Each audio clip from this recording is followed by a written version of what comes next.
Hi friends, welcome to Nila's kitchen. நம்ம இன்றைக்கி என்ன பார்க்க போகிறோம்னா சூப்பரான ஒரு மிளகு ரசம் எப்படி செய்யலான்னு பார்க்கலாங்க. நான் நிறைய டைம் போட்டிருக்கேன். இது வேறு மாதிரி, இது ஒரு டிஃப்ரெண்ட்டான ரசங்க. அதுக்கு நான் இப்போ ஒரு தக்காளி 2 தக்காளியை பழுத்ததை நல்லா வாஷ் பண்ணி இதில் போட்டுக்கிறேன். இது ஒரு கொதி வரட்டுங்க. ஆஃப் பண்ணிடலாம். ஒரு கொதி வந்தோடனே தோல் பீல் ஆகும். அப்போ ஆஃப் பண்ணி எடுத்துக்கோங்க. இவ்வளோ எடுத்து ஊற வச்சுருக்கேன். ஒரு சின்ன நெல்லிக்காய் சைஸ் அளவு ரசத்துக்கு. ரசத்துக்கு நம்ம வறுத்துக்கலாங்க. உங்களுக்கே தெரியும், நான் இப்போ வறுத்து தான் ரசம் வைப்பேன். வெந்தயம் ஒரே ஒரு சிட்டியை, ஒரு 10 வெந்தயம் போட்டிருக்கேன். அது கூடவே சீரகம் ஒரு ஸ்பூன் அளவுங்க. மிளகு கொஞ்சம், மிளகு ரசனாலே இதுக்கு மிளகு ஒரு ஸ்பூனும் போட்டுக்கிறேன். இது நல்லா வறுபடணுங்க நமக்கு. எனக்கு இது எங்கள் பாட்டி சொல்லி கொடுத்தது தாங்க, வறுத்து இந்த மாதிரி செய்யணும்னு ரசம்.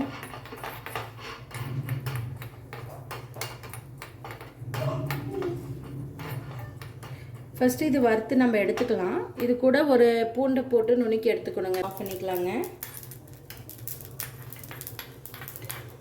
இதை நம்ம ஒரு பூண்டு கட்டி வச்சு நுணுக்கி எடுத்துக்கலாம். தக்காளி இந்த மாதிரி தோல் உறிஞ்சி நமக்கு வரணுங்க. வந்துருச்சு. இப்போ நான் ஆஃப் பண்ணிடுறேன் கேஸை. இது கொஞ்சம் ஆறட்டுங்க. பாருங்கள், இந்த தோல் மட்டும் தனியாக வந்துடுங்க. இப்போ இது கூடவே இந்த புளியை ஆட் பண்ணி நான் கரைச்சிக்கிறேன். தக்காளி புளி ரெண்டையுமே இந்த மாதிரி ஸ்டெப்பாக நல்லா கரைச்சி செய்யும்போது டேஸ்ட்டாக இருக்குங்க. அந்த இடித்து வச்ச சீரகம் இருக்குல்லங்க, நம்ம இந்த வறுத்தல்லங்க, வறுத்து அரைச்சோல்ல, அது ஒரு பாதியை நான் போட்டுக்கிறேன். பாதி தாளிக்கும் போது போட்டுக்கலாம்.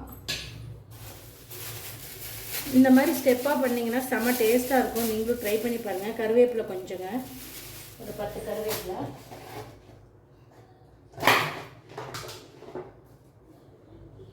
கொத்தமல்லி அந்த தண்டோடு இருக்கிறது கொஞ்சம் போட்டுக்கிறேங்க. இலை அப்புறம் போட்டுக்கலாம். நம்ம இதெல்லாம் நல்லா பாருங்க, இந்த மாதிரி கரைச்சிக்கோங்க. அடுத்தது நம்ம தாளித்து விட்டுறலாங்க. பாருங்கள், பாத்திரம் காஞ்சிருச்சு. இப்போது ஆயிலு ஒரு டேபிள் ஸ்பூன் ஊற்றினா போதும். ரசத்துக்கு எப்பவுமே ஆயில் தேவைப்படும். ஸ்பூன் ஊற்றினா போதும். ரசத்துக்கு எப்பவுமே ஆயில் தேவைப்படாதுங்க.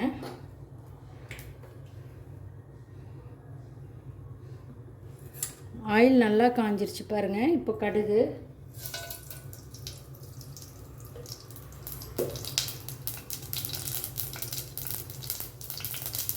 கடுகு வெடிக்குது. அது கூட வரமிளகாய் 2, பச்சை மிளகாய் 2 போட்டுக்கிறேங்க. இந்த ஆயிலே ஃப்ரை ஆகணும். வரமிளகாவும் பச்சை மிளகாவும் இந்த அளவுக்கு நல்லா ஃப்ரை ஆகுதுங்க. இப்போது நான் எடுத்து வச்சுருக்கேன் இந்த பூண்டு, சீரகம் இதை போட்டு வதக்கிறேன். இது கூடவே பெருங்காயத்தூள் கொஞ்சம் ஒரு அரை ஸ்பூன் அளவு போட்டுக்கிறேன். பெருங்காயம் நல்லா வேணுங்க. அதான் ரச ஜீரணத்தன்மைக்காக தான் நம்ம இதை செய்கிறதே. கருவேப்பிலை ஒரு 2 கருவேப்பிலை போட்டுக்கிறேன். நல்லா வறுத்து அரைச்சி வச்சுட்டு ஊற்றிக்கலாம். நல்லா மிக்ஸ் பண்ணி ஊற்றிக்கோங்க. இப்போ கொஞ்சம் தண்ணி ஊற்றிக்கலாங்க. பாருங்கள், சூப்பராக இருக்குது. காரம் எல்லாமே போட்டாச்சு இதில். அவ்வளோதான். இது நுரக்கட்டினோடனே கொத்தமல்லி தூவி அரைக்கலாங்க. எடுத்து வச்சு அது கொஞ்சம் ஊற்றணும். அந்த பபுள்ஸ் வர இடத்துல ஊற்றிட்டுங்க.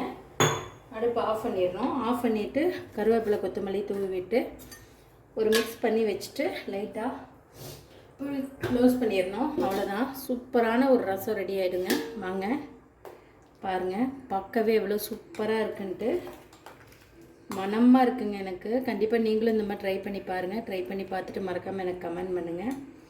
இந்த வீடியோ பிடிச்சிருந்தால் லைக் பண்ணுங்கள், ஷேர் பண்ணுங்கள், மறக்காமல் சப்ஸ்கிரைப் பண்ணுங்கள். சூப்பரான ஒரு ரசம் ரெடிங்க.